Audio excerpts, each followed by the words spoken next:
फिर से मैं परमेश्वर पिता को धन्यवाद देता हूँ, क्योंकि उन्होंने मुझे और हम सभी को इस अवसर दिया है। आज का वचन सुनने से पहले हम सब कोई सिर झुकाएंगे और प्रार्थना करेंगे। हे हमारे स्वर्गीय पिता, हम आपको धन्यवाद करते हैं क्योंकि पिता आपने हमें सभी को सुरक्षित रखे हैं। आज का इस साबत दिन तक आपने हमें संभाल के रखा है। पिता, इस घड़ी हम प्रार्थना करते हैं, जितने कोई हम जुड़े हैं आपके वचन को सुनने के लिए, पिता तू हमें आशीष दे और हमें सहायता कर।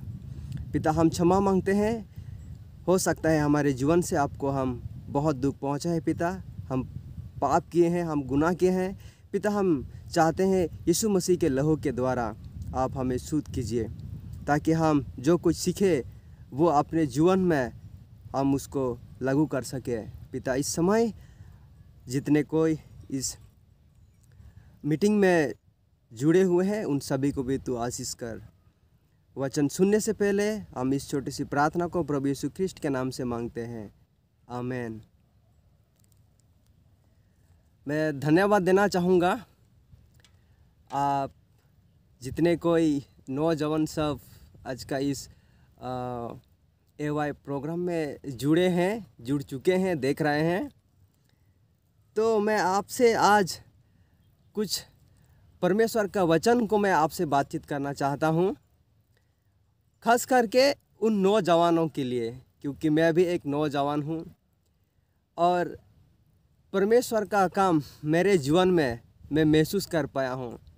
तो उस आशीष को मैं भी आप तक पहुँचाना चाहता हूँ और मैं उम्मीद करता हूँ आप धीरज रख के आप बैठे हैं, देख रहे हैं। परमेश्वर आपको आशीष दे।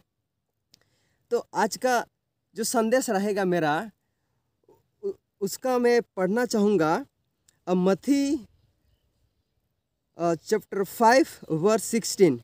मैथ्यू चैप्टर 5 वर्स 16 में ऐसा लिखा है, उसी प्रकार तुम्हारा उजियाला मनुष्य के सामने चमके कि वे तुम्हारे भले कामों को देखकर तुम्हारे पिता की जो स्वर्ग में है बड़ाई करें। जी हाँ, जो स्वर्ग में है बड़ाई करें। किसके द्वारा? आपके द्वारा और मेरे द्वारा। तो मेरा जो टॉपिक होगा आज का वो होगा आइडेंटिटी ऑफ यूथ, नौजवानों का परिचय। जी हाँ, हम एक संसार में रहते हुए हमारा एक अलग पहचान होता है। हम अपने कामों से हम पहचाने जाते हैं, जाने जाते हैं कि फलना का नाम ये है, इनका काम ये है, ये यहाँ पे रहता है, उनका उम्र है, वो इतना हाइट का है, वो ऐसा दिखता है, उसका पसंद ये है। इस प्रकार का हमारा एक पहचान होता है, आइडेंटिटी होता है।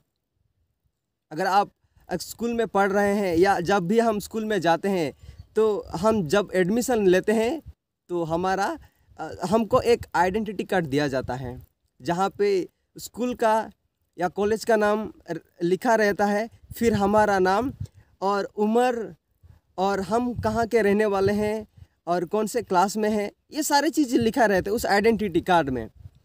तो एक मसीह भाई बहन होने के नाते आपका और मेरा पहचान क्या है? लोग क्या से हमें जानते हैं? यहाँ पे दो बात अलग है कि संसारिक का पहचान और मसीह में पहचान, ये दोनों अंतर है। इनका कभी कॉम्बिनेशन नहीं होता है, इसका कभी मिलावट नहीं होता है, दोनों ही अलग है। हो सकता है कि संस्कार का पहचान अलग है और जब हम धार्मिक जीवन में कदम रखते हैं वहाँ का पहचान क्या है। तो आइडेंटिटी कार्ड का वैल्यू बहुत है। आइडेंटिटी कार्ड का पहचान बहुत मायने देता है। अगर आप खो देते हैं आइडेंटिटी कार्ड तो आपको कोई गेट में घुसने भी नहीं देगा। तो जब हम कॉलेज में पढ़ते थे तो हमें आइडेंटिटी कार्ड पूछा लिया जाता था कि आपके पास है कि नहीं है। हाँ है तो घुस सकते हैं। ठीक है, तो आज मैं खास तौर पे मैं नौजवानों के लिए इस मैसेज को पहुंचाना चाहता हूं कि परमेश्वर ने हम नौजवानों से इस बात को बताना चाहता है कि उसी प्रकार तुम्हारा उजियाला मनुष्य के सामने चमके। हम देखते हैं मनुष्य तो यहाँ पे बहुत ढेर सारा मनुष्य है। यहाँ पे अलग अलग भाई होते हैं, अलग अलग धर्म से बिलोंग करते हैं। बहुत सारे लोग तो मसीह को आज तक जाने भी नहीं है वो कैसा है, लेकिन परमेश्वर चाहते हैं कि वो आपके द्वारा और मेरे द्वारा परमेश्वर पिता को वो लोग जाने। तो इस पापी संसार में रहते हैं और इस दुनिया में रहते हैं, और इसीलिए कहीं समय हम अपना मसीह का पहचान को खो देते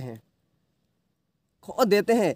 और इसीलिए आज आपके पास बहुत सारे टैलेंट होंगे, बहुत सारे स्किल्स होंगे जो परमेश्वर ने वरदान के तौर पे आपको और मुझे दिया है, लेकिन बहुत ही समय क्या होता है कि हम उस वरदान को सही जगह पे सही समय पे इस्तेमाल नहीं कर पाते हैं, क्योंकि हमारे समय इस दुनिया में बर्बाद हो जाता है। लेकिन परमेश्वर ऐसा नहीं चाहता है। आपका परिचय ऐसा बने रहे कि आपका कामों को देख के वो लोग परमेश्वर पिता को धन्यवाद दे। आपको पूछे, आपको ये वो लोग पूछ पाए कि क्या आप मसीही लोग हैं? आप तो बहुत अच्छा बातचीत करते हैं, आपका कपड़ा देख के हमें बहुत अच्छा लगा, आप जो पहने हैं बहुत ही अच्छा लगा। और ख़ास तौर पे आज मैं देखता हूँ कि बहुत हमारे मसीह भाई बहन खो गए हैं। हमें उनको सही दिशा में लाना है। लेकिन आज जो हम आज परमेश्वर के वचन को जान रहे हैं, सीख पा रहे हैं, हमको इस बात पे ध्यान देना पड़ेगा, क्योंकि परमेश्वर आपको भी चुना है और मुझे भी चुना है। तो बहुत सारे जवान सब खो बैठे हैं, क्या में? नशे में, और क्या में? दुनियादारी में, और क्या में? आजकल हम देखते हैं कि पबजी, फ्री फायर, बहुत सारे वीडियो गेम, जी ना, है ना? ये बात सही है। और इसी चलते आज चर्च में नौजवानों का इंटरेस्ट नहीं है, वो उत्साहित नहीं होते हैं कि वो चर्च में आए, परमेश्वर के वचनों को सुने और जाने। लेकिन आप और हम इस वचन को हम सुन रहे हैं, तो हमें इस काम को लागू करना है, जानना है, सीखना है। और मैं एक पद को मैं पढ़ना चाहूँगा, 2 पीटर चैप्टर 3 वर्स 14। बहुत ही अच्छा बात यहाँ पे लिखा हुआ है। 2 पीटर चैप्टर 3 वर्स 14। और यहाँ पे हम इस बात को देखेंगे कि परमेश्वर का एक इच्छा है जो आप पे और हम पे वो प्रदर्शित करना चाहता है। यहाँ पे लिखा है कि इसलिए हे प्रियो, जब कि तुम इन बातों की आस देखते हो, तो यत्न करो कि तुम शांति से उसके सामने निष्कलंक और निर्दोष ठहरो। क्या हम परमेश्वर के पास निष्कलंक हैं? क्या हम निर्दोष हैं? नहीं, हम पापी हैं। क्यों पापी हैं? क्योंकि हम पापी दुनिया में ही रहते हैं। इसलिए हम आज भी लड़ाई करते हैं। मैं भी संघर्ष करता हूँ कि इस पाप से मैं छुटकारा पाऊँ। जब मैं देखता हूँ तो मैं सही चीज़ों को देख सकूँ, गलत चीज़ों पे मेरा नज़र ना जाए। जब मैं कदम लेता हूँ तो गलत स्थान पे मैं कदम ना ले लूँ। तो ठीक उसी प्रकार हम देख सकते हैं कि हमारा आदत ही पाप ही हो गया है, आदत ही पाप हो गया है। इसलिए हम जो कुछ सोचते हैं बुरे विचार, जो कुछ देखते हैं बुरे विचार, जहाँ पे हम कदम रखते हैं बुरे विचार। हो सकता है कि यहाँ पे आप में से बहुत अच्छे विश्वास भी है, आप इन पापों से आप बहुत समय कोशिश करते हैं छुटकारा पाने के लिए, और परमेश्वर आपको भी मदद करता है। लेकिन मैं संघर्ष करता हूँ एक नौजवान होने के नाते, क्योंकि इस पापी दुनिया में हर एक चीज़ ही पाप में हमें खींचे लेके जाता है। लेकिन परमेश्वर हमें कहता है कि यत्न करो कि तुम शांति से उसके सामने निष्कलंक और निर्दोष ठहरो। और ये बात हमें ध्यान में रखना चाहिए कि परमेश्वर हम में से चाहते हैं कि हम निर्दोष और निष्कलंक रहें। और मैं एक बात को मैं पढ़ना चाहूँगा, जहाँ पे हम यीशु मसीह का जीवन को हम लोग देखेंगे। यीशु मसीह का जीवन से हम कुछ हम सीखेंगे। और मैं पढ़ना चाहूँगा, उसको हम निकालेंगे 2 Corinthian chapter 5 verse 21। 2 Corinthian chapter 5 verse 21। यहाँ पे ऐसा लिखा है, और आज हम खास तौर पे यीशु मसीह का जीवन को हम लोग देखने की कोशिश करेंगे। ओके, मैं पढ़ूंगा। यहाँ पे लिखा है ऐसा, जो पाप से अज्ञात था, वो यीशु मसीह के विषय में बातचीत कर रहा है, उसी को उसने हमारे लिए पाप ठहराया कि हम उसमें होकर परमेश्वर की धार्मिकता बन जाए। यहाँ पे यीशु मसीह के विषय में पौलुस कहता है कि जो पाप से अज्ञात था, यीशु मसीह इस संसार में था, यीशु मसीह इस नौजवान की पीढ़ी को भी उन्होंने कदम रखा, लेकिन वो कभी पाप नहीं किया। हम और अब तो कहीं समय खो जाते हैं, हम बुरे और भले को हम उसको समझने में कंफ्यूज हो जाते हैं, लेकिन यीशु मसीह कभी पाप में नहीं गया, कभी भी बुरे या गलत डिसीजन उन्होंने कभी नहीं लिया, क्योंकि वो हर एक समय परमेश्वर में बना रहता था, हर एक समय वो प्रार्थना में लगे रहता था, हर एक समय वो परमेश्वर के वचन पे वो मनन करता था। और यही कमजोरी है आज हमारे समाज में, मसीही समाज में, कि हम परमेश्वर के वचन को मनन करने की समय नहीं पाते हैं।